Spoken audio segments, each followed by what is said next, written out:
ഒരു സുപ്രധാന വിധിയാണ് ഞാൻ നിങ്ങളോടിപ്പോൾ പറയാൻ പോകുന്നത്. 2026 ജൂലൈ ആദ്യ ദിവസം തന്നെ ബഹുമാനപ്പെട്ട കേരള ഹൈക്കോടതിയിൽ നിന്നും വന്ന ഒരു സുപ്രധാന വിധിയാണ് ഞാൻ നിങ്ങളോടിപ്പോൾ പറയാൻ പോകുന്നത്. കഴിഞ്ഞ മെയ് മാസത്തിൽ 1.5 വയസ്സ് മാത്രം പ്രായമുള്ള ഒരു കുട്ടിയെ തള്ളയും തള്ളയുടെ കാമുകനും കൂടി നിരന്തരം പീഡിപ്പിച്ച് കൊന്ന വളരെ ദുഃഖകരമായ വാർത്ത നമ്മളെ എല്ലാവരുടെയും കണ്ണു നിറയിപ്പിച്ചു, മനസ്സലിയിപ്പിച്ചു. ആ വാർത്തയുടെ മറ്റൊരു പ്രത്യേകത, ഈ കുട്ടിയെ പീഡിപ്പിക്കപ്പെടുകയാണ് എന്ന് കാണിച്ച് ഈ കുട്ടിയുടെ മുത്തശ്ശി, അതായത് കുട്ടിയുടെ അമ്മയുടെ അമ്മ, പോലീസ് സ്റ്റേഷനിലും ചൈൽഡ് പ്രൊട്ടക്ഷൻ ഓഫീസിലുമെല്ലാം നിരന്തരം കയറി ഇറങ്ങി പരാതി കൊടുത്തിട്ടും ഒരു നായിൻ്റെ മക്കളും തിരിഞ്ഞു നോക്കിയില്ല.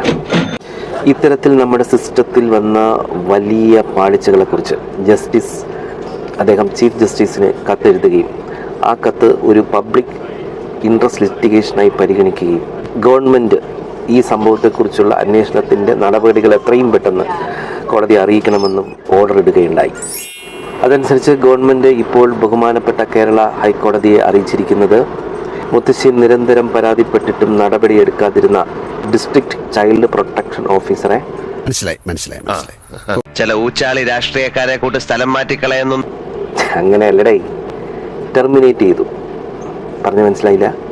അതുകൊണ്ട് പച്ച മലയാളത്തിൽ പറയാം, ജോലി ചെയ്യാതെ ശമ്പളവും കുമ്പളവും വാങ്ങിച്ച് വയറ് വീർപ്പിച്ച് നടന്ന വേട്ടാവളിയനെ ജോലിയിൽ നിന്നും പിരിച്ചു വിട്ടു.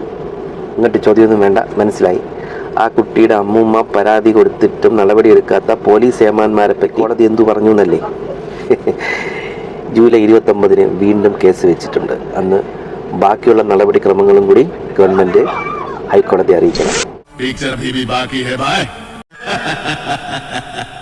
പണി വരുന്നുണ്ടവറാച്ച.